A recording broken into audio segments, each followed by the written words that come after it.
Hello everyone, welcome to my channel time to study guys. आज की video में हम डिस्कस करेंगे शिक्षा के प्रकार। आज की video guys BA first semester के स्टूडेंट्स के लिए बहुत इंपॉर्टेंट होने वाली है।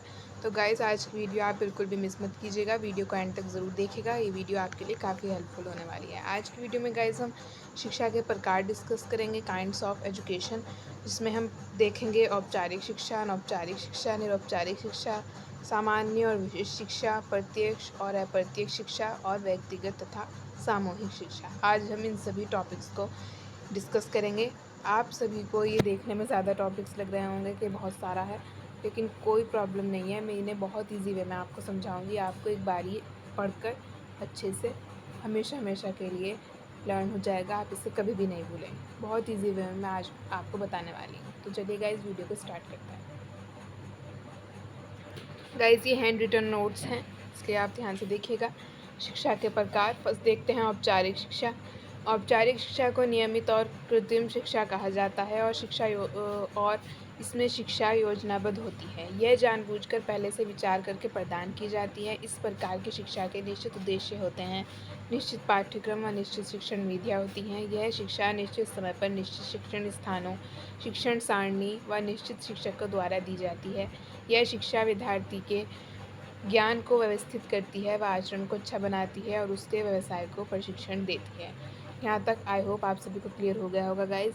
सीधी सी बात है कि औपचारिक शिक्षा होती है जो शिक्षा व्यवस्थित होती है, नियमित रूप से दी जाती है। फॉर एग्ज़ाम्पल स्कूल्स आप देख लीजिए, स्कूल में पर्टिकुलर एक सब्जेक्ट के लिए एक टीचर होता है जो वही सब्जेक्ट पढ़ाता है। एक पीरियड लगता है, एक सब्जेक्ट का एक टीचर आता है, वो फिर आपको उस लेक्चर के अंदर अंदर एजुकेशन देता है। फिर सेकंड लेक्चर लगता है, फिर थर्ड लगता है। ऐसे ऐसे करके आपका पढ़ाई होती है। इसे योजनाबद्ध शिक्षा कहते हैं। जैसे कि स्कूल होता है कि इस टाइम आपको स्कूल जाना है, इस टाइम स्कूल से छुट्टी होती है, इस टाइम रेसेस का टाइम है, इंटरवल का टाइम है। तो ये सभी जो सब्जेक्ट्स के अकॉर्डिंग क्लासेस चलती हैं, सब चलती हैं, ये सभी औपचारिक शिक्षा में आती हैं।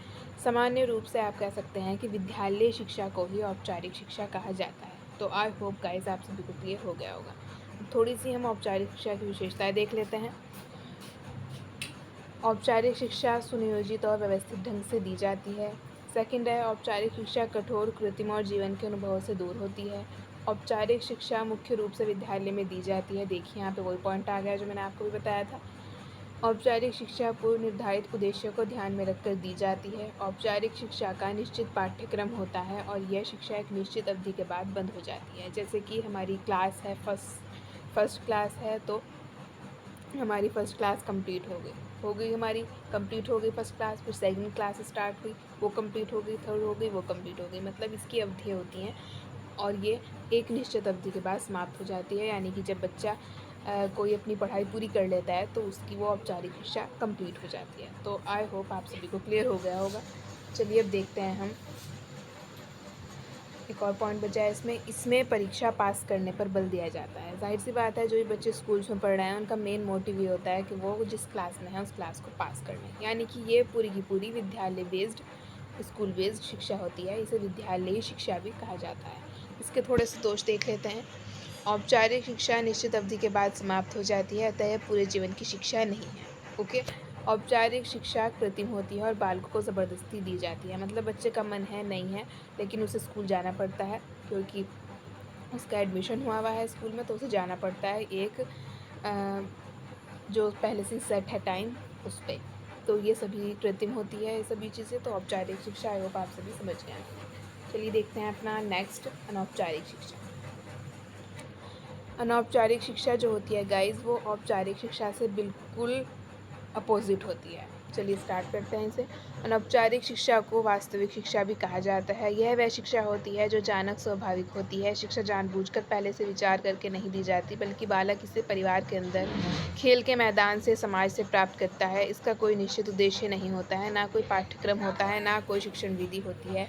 यह शिक्षा जन्म से लेकर मृत्यु तक चलती रहती है। व्यक्ति जितने लोगों के संपर्क में आता है वह उनसे कुछ ना कुछ सीखता है और वह सभी उसके शिक्षक होते हैं। आई होप ये बहुत ईजी लैंग्वेज में लिखा हुआ है, आपको अच्छे से समझ में आ गया होगा। नॉर्मल सी बात है गाइस कि औपचारिक शिक्षा थी विद्यालय शिक्षा और अनौपचारिक शिक्षा औपचारिक शिक्षा का अपोजिट है। तो ये शिक्षा हो गई हमारी कि जो शिक्षा विद्यालय में दी जाती है उससे अलग, यानी कि जो शिक्षा हम विद्यालय के अलावा हम कहीं से भी प्राप्त करते हैं। यानी कि हमें घर में किसी बड़े ने हमारे कोई बुज़ुर्ग होते हैं, घर में बड़े होते हैं, उन्होंने कोई हमें सीख दे दी, वो वैसी शिक्षा। हम सड़क पे चल रहे हैं, वहाँ से हमने कोई अच्छी चीज़ सीख ली कि कोई बुज़ुर्ग है, उन्हें रोड क्रॉस करने में परेशानी हो रही है, तो हमने देखा कि कोई आता है, कोई जवान इंसान आता है, कोई बच्चा आता है, उन बुज़ुर्ग का हाथ पकड़ के रोड क्रॉस करवाता है, तो हमें वहाँ से सीख मिली कि हमें मतलब ऐसे एक दूसरे की हेल्प करनी चाहिए। तो ये सभी जो हम एजुकेशन, ये शिक्षा हम सीखते हैं कहीं पे भी चलते फिरते, खेल के मैदान में, घर में, कहीं पर भी हम जो सीखते हैं वो सभी अनौपचारिक शिक्षा आती है। और इसका मेन पॉइंट ये है गाइज़, ये आपको याद रखना है कि ये शिक्षा जीवन पर्यंत चलती है, यानी कि इसका कोई एंड नहीं होता है, ये जीवन से मृत्यु तक चलती है। यानी कि बच्चा जैसे बड़ा होता है, बच्चा जैसे पैदा होता है, वो जैसे जैसे बड़ा होता चला जाता है, चाहे उसकी विद्यालय शिक्षा चल रही हो या समाप्त हो चुकी हो, वो अपने मृत्यु तक कुछ ना कुछ किसी ना किसी से सीखता ही रहता है। तो इसे ही बोलते हैं अनौपचारिक शिक्षा। तो आई होप आप सभी को क्लियर हो गया होगा। आई होप जल्दी से इसकी हम विशेषताएं देख लेते हैं ताकि हमारी वीडियो ज़्यादा लंबी भी ना हो और आप जल्दी से अपने सारे टॉपिक्स कवर कर लें। तो इसकी विशेषताएं हैं, अनौपचारिक शिक्षा की कोई निश्चित योजना उद्देश्य नहीं होता है। जैसे कि औपचारिक शिक्षा में एक निश्चित योजना होती थी, तो इसकी विशेषता है अनौपचारिक शिक्षा की कि इसमें कोई निश्चित योजना उद्देश्य नहीं होता। सेकेंड पॉइंट है, अनौपचारिक शिक्षा सरल, स्वाभाविक और जीवन से संबंधित होती है। नेक्स्ट पॉइंट है, यह शिक्षा व्यक्ति को वास्तविक जीवन के लिए तैयार करती है। नेक्स्ट पॉइंट है गाइस हमारा, व्यक्ति अपने अनुभव और लाभ उठाने की क्षमताओं पर निर्भर करती है यह शिक्षा। नेक्स्ट है हमारा, अनौपचारिक शिक्षा जीवन पर्यंत चलने वाली प्रक्रिया है। तो आई होप आप सभी को क्लियर हो गया होगा। तो चलिए अनौपचारिक शिक्षा के दोष देख लेते हैं। यह शिक्षा व्यवस्थित होती है। इस शिक्षा के द्वारा व्यक्ति अपनी क्षमता के आधार पर ही लाभ उठा सकता है। यानी कि अगर वो चाहता है कुछ सीखना तो वो सीखेगा, अगर वो कोई चीज़ सीखना ही नहीं चाहता तो वो नहीं सीख सकता। यानी कि व्यक्ति की क्षमता पर निर्भर करता है, उसके आधार पर निर्भर करता है कि वो किसी से कितना लाभ उठाना चाहता है, कितना सीखना चाहता है, नहीं सीखना चाहता। नेक्स्ट है, इस शिक्षा के द्वारा व्यक्ति का सामूहिक विकास नहीं हो पाता है। यानी कि ये जैसे कि औपचारिक शिक्षा में था कि सभी बच्चे क्लास में बैठे हैं, टीचर आता है, उन सबको एक ही तरह की शिक्षा देता है। लेकिन औपचारिक शिक्षा में ऐसा नहीं होता है, इसमें एक सामूहिक विकास नहीं हो पाता है। यानी कि कोई इंसान है वो कहीं और सीखता है, कोई कहीं और सीखता है, कोई कहीं और सीखता है, और ज़रूरी नहीं है कि वो सभी एक चीज़ सीखें, तो इसमें सामूहिक विकास नहीं हो पाता। तो ये हो गया इसके दोष। अगर आपको भी औपचारिक शिक्षा और अनौपचारिक शिक्षा समझ में नहीं आया तो कोई बात नहीं, आप औपचारिक और अनौपचारिक शिक्षा में अंतर मैंने हेडिंग डाली हुई है, इसमें आप समझ सकते हैं। तो फर्स्ट है, औपचारिक शिक्षा निश्चित होती है। अनौपचारिक शिक्षा का पॉइंट है, अनौपचारिक शिक्षा अनिश्चित होती है। सेकंड है, यह शिक्षा जीवन के अनुभवों से दूर होती है। अनौपचारिक शिक्षा है, शिक्षा जीवन से संबंधित होती है। औपचारिक शिक्षा का है हमारा पॉइंट, यह शिक्षा निश्चित अवधि के बाद बंद हो जाती है, समाप्त हो जाती है। अनौपचारिक शिक्षा का पॉइंट है, यह शिक्षा जीवन पर्यंत चलती है। नेक्स्ट पॉइंट है, यह शिक्षा निर्धारित उद्देश्यों को ध्यान में रखकर दी जाती है। अनौपचारिक शिक्षा का पॉइंट है, अनौपचारिक शिक्षा का कोई निश्चित उद्देश्य निर्धारित नहीं होता है। आई होप गाइस आपको अंतर के समझ के अच्छे से क्लियर हो गया होगा आपको ये कॉन्सेप्ट औपचारिक और अनौपचारिक शिक्षा का। मैंने ज़्यादा डिटेल में आपको इसलिए बताया है क्योंकि ये बहुत इंपॉर्टेंट है। अगर आपसे काइंड्स ऑफ एजुकेशन पूछे, शिक्षा के प्रकार पूछे, तो आप अगर ये दो भी लिख देंगे तो बहुत हो जाएगा। ये दो तो मेन ही हैं इसके प्रकार। तो आप सीधी सी बात ध्यान रखिएगा कि औपचारिक शिक्षा है नियमित शिक्षा, विद्यालय शिक्षा, और अनौपचारिक शिक्षा है जो किसी नियम से कोई व्यवस्था से नहीं चलती, जो जीवन पर्यंत मृत्यु तक चलती रहती है, जीवन से मृत्यु तक चलती रहती है, उसे बोलते हैं अनौपचारिक शिक्षा। औपचारिक शिक्षा एक टाइम के बाद बंद हो जाती है, पर अनौपचारिक शिक्षा जीवन पर्यंत चलती है। ये सभी इसके मेन टॉपिक्स हो जाएंगे। तो आई होप आप सभी को गाइस बिल्कुल क्लियर हो गया होगा। तो चलिए बढ़ते हैं अपने अगले टॉपिक की तरफ। नेक्स्ट है, थर्ड है हमारा निरौपचारिक शिक्षा। औपचारिक और अनौपचारिक शिक्षा के मध्य का मार्ग है निरौपचारिक शिक्षा। औपचारिक शिक्षा में सभी चीज़ें निश्चित होती हैं, अनौपचारिक शिक्षा में कुछ भी निश्चित नहीं होता है। निरौपचारिक शिक्षा में कुछ चीज़ें निश्चित होती हैं, कुछ अनिश्चित। इसमें पाठ्यक्रम निश्चित होता है लेकिन विद्यालय अनिश्चित होता है। कुछ चीज़ों पर प्रतिबंध होता है, कुछ चीज़ों पर स्वतंत्रता होती है, जैसे खुले विद्यालय या पत्राचार शिक्षा। तो गाइस सीधी सी बात है, इसे आप ये सोच के समझ लीजिए, निरौपचारिक शिक्षा होती है प्राइवेट। जैसे प्राइवेट आपने सुना होगा, प्राइवेट विद्यालय होते हैं, प्राइवेट बच्चे पढ़ते हैं, तो इसे ही निरौपचारिक शिक्षा आप समझ लीजिएगा। इसमें कुछ चीज़ें निश्चित होती हैं, जैसे कि पाठ्यक्रम, पर विद्यालय निश्चित होता है क्योंकि इसका सेंटर लगता है गाइस। पाठ्यक्रम तो एक ही होता है, मतलब जिस भी बच्चे ने जो सब्जेक्ट चूज़ किया हुआ है अपना, वो सभी बच्चे पढ़ेंगे तो एक ही पाठ्यक्रम पर। ये निश्चित नहीं होगा कि वो नॉर्मल रेगुलर एजुकेशन जैसे होती है उसमें सब बच्चों का एक ही सेंटर होता है। तो निरौपचारिक शिक्षा में, प्राइवेट एजुकेशन में ऐसा नहीं होता है। इसमें पाठ्यक्रम तो निश्चित होता है पर विद्यालय अनिश्चित होते हैं। तो इसी में इन्होंने समझाया हुआ है कि निरौपचारिक शिक्षा औपचारिक और अनौपचारिक शिक्षा के मध्य का मार्ग है। इसमें कुछ चीज़ें निश्चित और कुछ अनिश्चित होती हैं, जैसे कि विद्यालय अनिश्चित और पाठ्यक्रम निश्चित होता है। तो आई होप आप सभी को क्लियर हो गया होगा। आप इसे ऐसे याद कर सकते हैं कि जैसे कि प्राइवेट विद्यालय।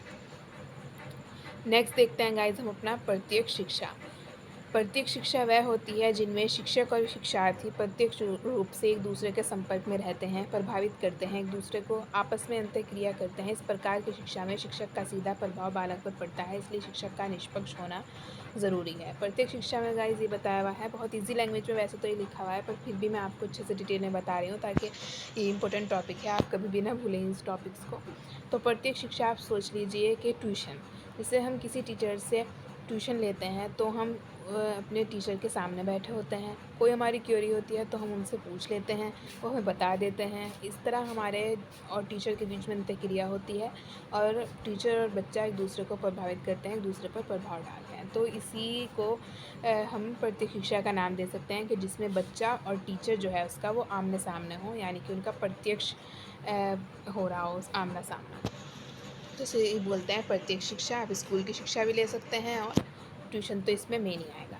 नेक्स्ट देखते हैं प्रत्यक्ष शिक्षा वह होती है जिसमें सिखाने वाला सीखने वाले को प्रभावित करता है, लेकिन सीखने वाला सिखाने वाले को प्रभावित नहीं करता। वह आमने सामने एक दूसरे के संपर्क में नहीं रहते हैं, लेकिन शिक्षा की प्रक्रिया में भाग लेते हैं। ये तो बहुत ईजी है गाइस, आप एकदम समझ में आ जाएगा। प्रत्यक्ष शिक्षा आप फॉर एग्ज़ाम्पल ले लीजिए, जैसे मैं आपको पढ़ा रही हूँ, आप मुझसे पढ़ रहे हैं, पर हम लोग आमने सामने नहीं हैं। आप मुझसे डायरेक्ट कांटेक्ट नहीं कर पा रहे हैं, आप मुझे देख नहीं रहे हैं, पर आप शिक्षा तो ले रहे हैं ना। तो इसे ही बोलते हैं प्रत्यक्ष शिक्षा, यानी कि आप और मैं आपको पढ़ा रही हूँ, एक दूसरे के संपर्क में आमने सामने नहीं है, पर फिर भी शिक्षा की प्रक्रिया चल रही है। एक दूसरे का हम फेस नहीं देख पा रहे हैं, कांटेक्ट नहीं कर पा रहे हैं, पर फिर भी हम एजुकेशन ले रहे हैं। मैं आपको दे रही हूँ, आप ले रहे हैं। तो इसे बोलते हैं प्रत्यक्ष शिक्षा, जब टीचर और स्टूडेंट एक दूसरे के आमने सामने ना हो।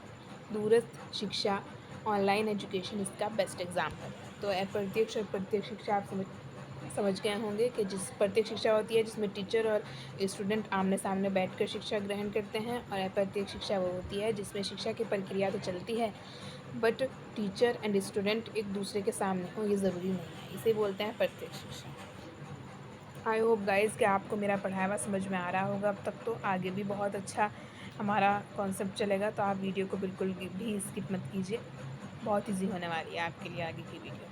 नेक्स्ट देखते हैं सामान्य शिक्षा।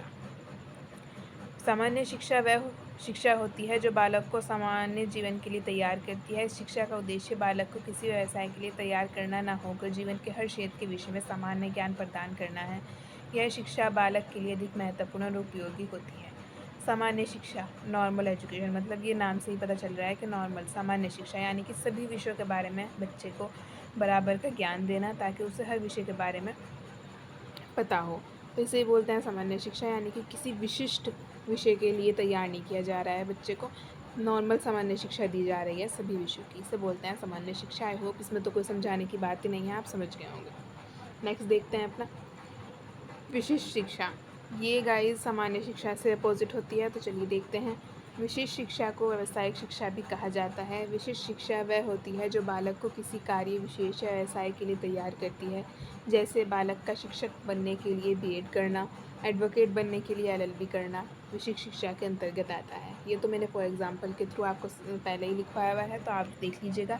सामान्य शिक्षा होती है जिसमें बालक को हम नॉर्मल एजुकेशन देते हैं सभी विषयों के बारे में समान। पर विशिष्ट शिक्षा होती है जब बालक को पर्टिकुलर किसी व्यवसाय के लिए, किसी बिजनेस के लिए तैयार किया जाता है, या जैसे कि कोई बालक कोई जो पढ़ाई कर रहा है वो कुछ बनने के लिए कर रहा है, अपना बिज़नेस चूज़ करने के लिए बन रहा है, आगे प्रोफेशन चूज़ करने के लिए बन रहा है, जैसे कि एडवोकेट बनने के लिए एलएलबी करना और टीचिंग लाइन में जाने के लिए बीएड और पीटीसी करना, ये सभी विशेष शिक्षा होती है। डॉक्टर बनने के लिए एमबीबीएस करना, ये सभी इसके अंदर आ जाएगा। चलिए देखते हैं अपना सेकंड लास्ट टॉपिक, व्यक्तिगत शिक्षा। व्यक्तिगत शिक्षा बोलते हैं इसे। यह शिक्षा सिर्फ एक बालक से संबंधित शिक्षा है जिसके अंतर्गत बालक को व्यक्तिगत रूप से तथा अकेले सिखाया जाता है। शिक्षा देते समय बालक की योग्यता, रुचि, अभिरुचि तथा व्यक्तिगत भिन्नता को ध्यान में रखा जाता है और शिक्षण की समस्त क्रियाओं का प्रभाव भी उसी बालक पर केंद्रित किया जाता है। तो गाइज़ आपने कभी अपने आसपास या कभी सुना होगा कि किसी एक बच्चे के लिए एक ही ट्यूटर पढ़ाना आ रहा है, ताकि तो गाइज़ इसी के अंतर्गत आ जाएगा व्यक्तिगत शिक्षा, यानी कि किसी एक व्यक्ति के लिए एक ही टीचर अवेलेबल हो, यानी कि वो ही ट्यूटर एक बच्चे को पढ़ा रहा हो। ये नहीं कि ज़्यादा बच्चे को, पर एक बच्चे को एक ही टीचर पढ़ा रहा हो, यह आ जाएगा व्यक्तिगत शिक्षा के अंतर्गत, जिसमें वो शिक्षक जो है, टीचर जो है, सिर्फ एक ही बच्चे का ध्यान देगा कि उसे अच्छा समझ में आ रहा है, नहीं आ रहा है, उसको उसकी रुचि क्या है, उसकी योग्यता क्या है, उसकी भी रुचियों का सबका ध्यान वो एक टीचर एक ही बच्चे का रखेगा। तो इसमें व्यक्तिगत शिक्षा वो बच्चा ले रहा है और टीचर भी एक ही बच्चे को वो शिक्षा दे रहा है, तो इसे बोलते हैं व्यक्तिगत शिक्षा, जिसमें एक ही बालक पर टीचर का सारा ध्यान केंद्रित होता है। आई होप आपको क्लियर हो गया होगा। लास्ट अपना टॉपिक देखते हैं गाइस हम, सामूहिक शिक्षा। सामूहिक शिक्षा में सभी बालकों को समान स्तर पर समान शिक्षण विधियों द्वारा शिक्षा दी जाती है और बालकों की योग्यता और रुचि, अभिरुचि तथा विभिन्नताओं पर कोई ध्यान नहीं दिया जाता। वर्तमान में सभी स्कूलों में सामूहिक शिक्षा का ही प्रचलन है, जैसे कि गाइस क्लास इसका बेस्ट एग्जाम्पल है। स्कूल में हम जो क्लासेस लेते हैं, वो एक टीचर आता है, पूरी क्लास को ब्लैक बोर्ड पे आके समझाता है, अपना लेक्चर देता है पूरी क्लास को। अब उसमें ये नहीं है कि किसी बच्चे को समझ में आ रहा है, नहीं आ रहा है, उसको तो टीचर को अपना जो लेक्चर है वो कंप्लीट करना है। उसमें इसका ये नहीं है कि किसी बच्चे को समझ में आना ही चाहिए, आ रहा है, नहीं आ रहा है, उसकी रुचि क्या है, अभिरुचि क्या है, किस बच्चे का कैसे सीखने का तरीका है, उसमें ये सब नहीं इंक्लूड होता। बस सामूहिक शिक्षा होती है, टीचर आता है और सभी बच्चों को समान रूप से पढ़ाकर चला जाता है, इसे बोलते हैं सामूहिक शिक्षा। आई होप सभी आप टॉपिक्स आपको क्लियर हो गए होंगे। गाइज़ मैंने आपको बहुत अच्छे से पढ़ाने की कोशिश की है, अगर आपको समझ में आया होगा आई होप तो बहुत अच्छी बात है, क्योंकि बहुत इंपॉर्टेंट टॉपिक्स हैं सारे, क्योंकि शिक्षा के जो प्रकार हैं बहुत पूछे जाते हैं, बहुत इंपॉर्टेंट टॉपिक है। तो अगर ये सभी आप पॉइंट्स लिख देंगे, ये सभी हेडिंग्स लिख देंगे, तो बहुत अच्छे नंबर मिलने के चांसेस हैं आपको एग्ज़ाम्स में। तो आई होप गाइस आप सभी को ये पूरा टॉपिक, शिक्षा के प्रकार वाला टॉपिक क्लियर हो गया होगा। तो मिलती हूँ गाइस किसी और नई वीडियो में मोस्ट इंपॉर्टेंट टॉपिक के साथ। तब तक के लिए good bye, thanks for watching. Guys अगर आपको आज की वीडियो अच्छी लगी हो तो वीडियो को लाइक कीजिएगा, चैनल को सब्सक्राइब कीजिएगा एंड बेल आइकन प्रेस करना मत भूलिएगा, ताकि चैनल की सभी अपडेट्स आपको टाइम टू टाइम मिलती रहें। तो good bye guys, thanks for watching again.